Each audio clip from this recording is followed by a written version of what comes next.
오늘도 참으로 좋은 날입니다. 주의 영광이 충만하시기 바랍니다.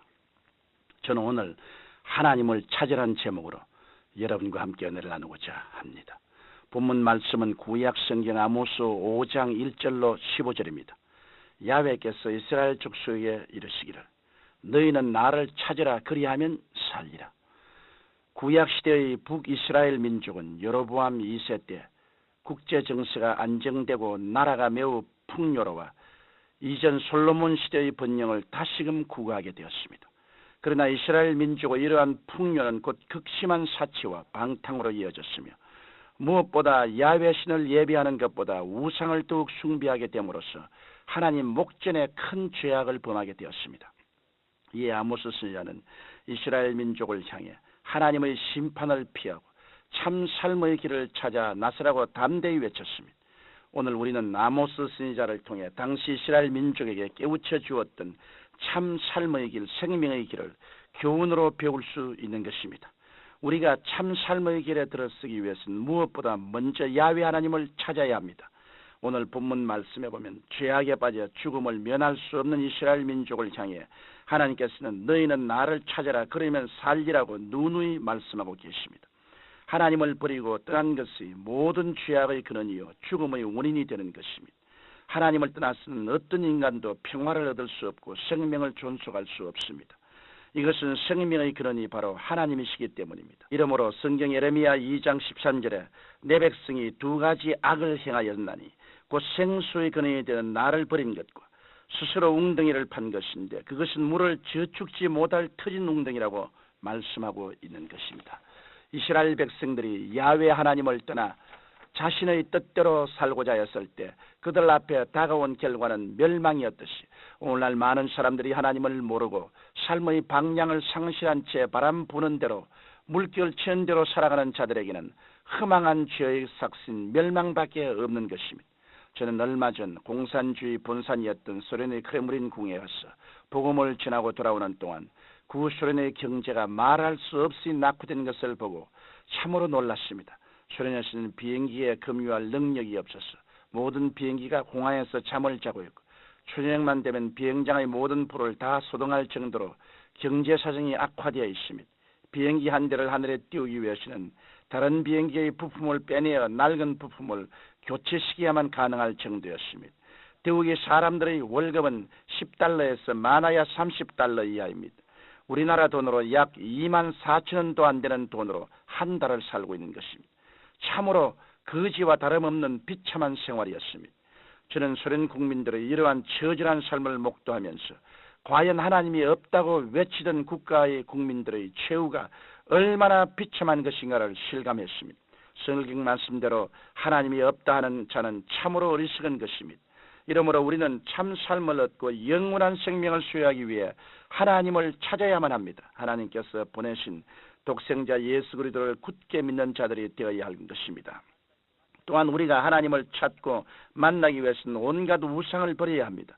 오늘 본문 말씀인 아모스 5장 5절에서 하나님께서는 이스라엘 백성에게 베델을 찾지 말며 길갈로 들어가지 말며 브엘세바로도 나아가지 말라.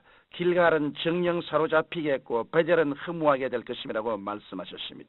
여기서 베델과 길갈과 브엘세바는 당시 우상 숭배의 중심 도시였습니다. 이스라엘 백성들은 하나님께 예배하고 하나님을 찾는 대신에 우상 숭배 의식을 통한 쾌락과 보이는 즐거움에 급급하였던 것입니다. 그러나 하나님께서는 레위기 26장 1절에 분명히 말씀하시기를 너희는 자기를 위하여 우상을 만들지 말지니 목상이나 주상을 세우지 말며 너희 땅에 조각한 석상을 세우고 그에게 경배하지 말라고 하였습니다.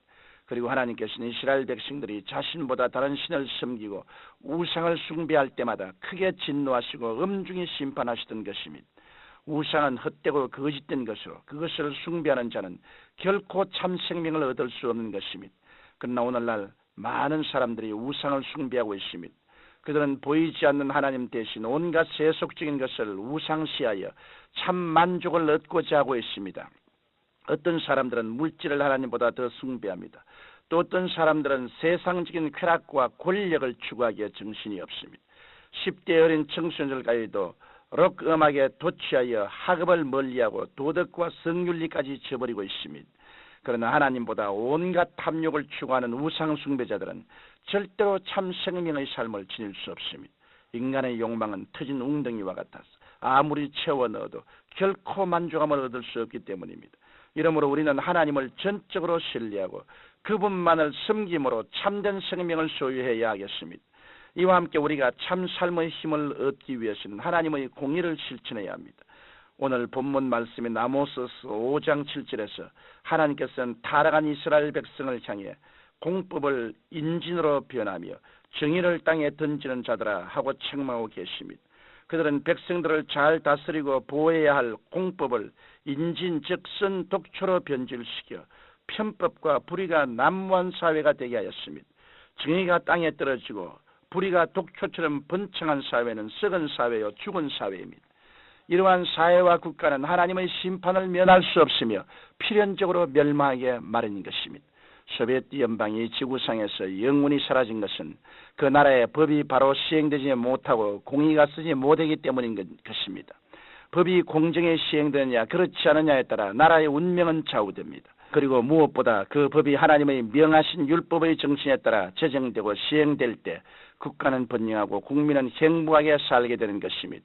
이러므로 사우드라는 사람은 국가의 번영과 국민의 행복은 종교적인 법과 계율의 영향력을 통해 이루어진다고 했습니다.